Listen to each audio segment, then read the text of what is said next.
who looks after the care worker? Because most conversations in the care industry is mostly about the client or the participant. Less is talked about the well-being of the care worker. Yet, these care workers are the pillars that hold the care industry together. They are the faces of organizations. They represent organizations. When a client sees a care worker, they see an organization. So, who looks after them?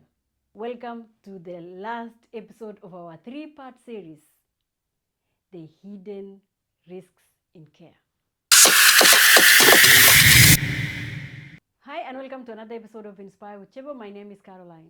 And today I would like us to continue the conversation and talk about one of those ignored parts of care, the well-being of the carer themselves, or the well-being of the care worker.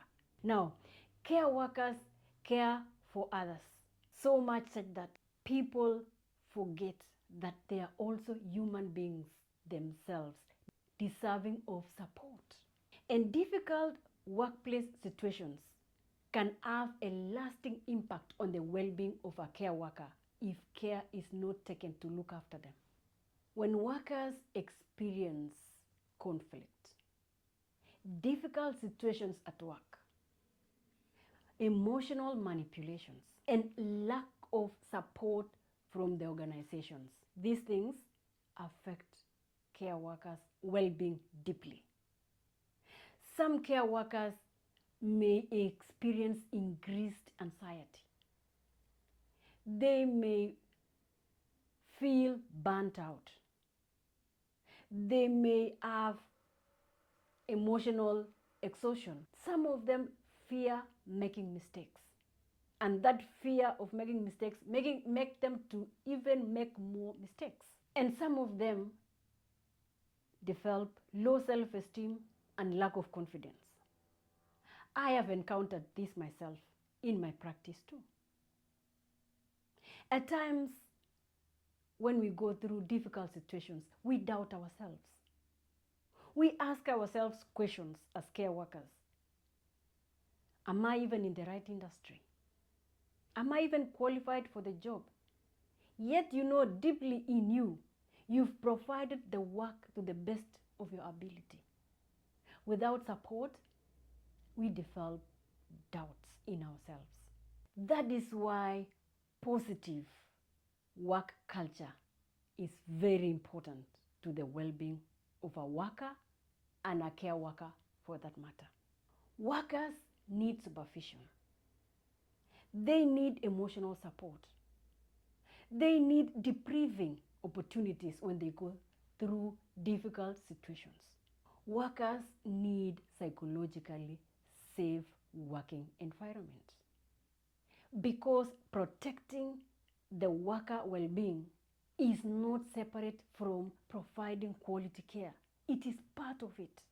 A worker who feels that they are well supported by their organizations are more likely to provide safe, ethical, and compassionate work.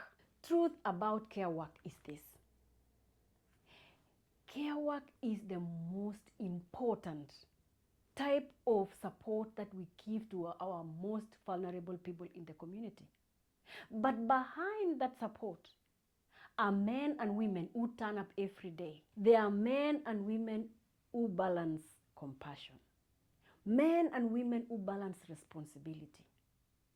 Men and women who balance their own personal safety with the work that are sometimes risks to provide. That is why for the care industry to thrive, the industry needs to continue conversations around trust, around building boundaries, around supporting care worker well-being, around accountability and providing ethical support practice. Because supporting vulnerable clients or participants should not mean neglecting the well-being of the caregiver or the person who provides that support.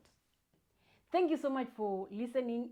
Share your thoughts respectively in the comment section and let's continue the conversation. Do not forget to like, subscribe, and share with somebody who may need and benefit from this information. Information is power.